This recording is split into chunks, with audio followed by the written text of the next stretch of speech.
हज़रत फ़ातिमा रज़ी अल्लाह ताला अन्हा अपने बाबा नबी करीम सल्लल्लाहु अलैहि वसल्लम से बहुत ज़्यादा मोहब्बत करती थी। एक दफ़ा आप अपने बाबा नबी करीम सल्लल्लाहु अलैहि वसल्लम के घर तशरीफ़ लाईं तो आपने पूछा कि बेटी कैसे आना हुआ। तो आपने अपने दुपट्टे का पल्लू खोला, उसमें से रोटी का आधा हिस्सा आपने नबी करीम सल्लल्लाहु अलैहि वसल्लम की खिदमत में पेश किया और कहा कि बाबा ये मैं आपके लिए तोहफ़ा लेकर आई हूँ। तो नबी सल्लल्लाहु अलैहि वसल्लम ने फरमाया कि ये कैसे? आप फरमाने लगी कि हज़रत अली ने कुछ काम किया है और वो आटा घर लेकर आए।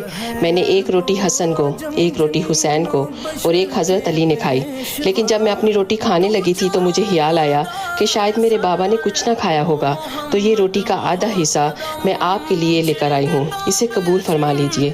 तो हमारे नबी सल्लल्लाहु अलैहि वसल्लम ने कहा कि बेटी मुझे कसम है अपने रब की, 3 दिन से मेरे पेट में रोटी का एक लुकमा तक नहीं गया। अल्लाह अकबर।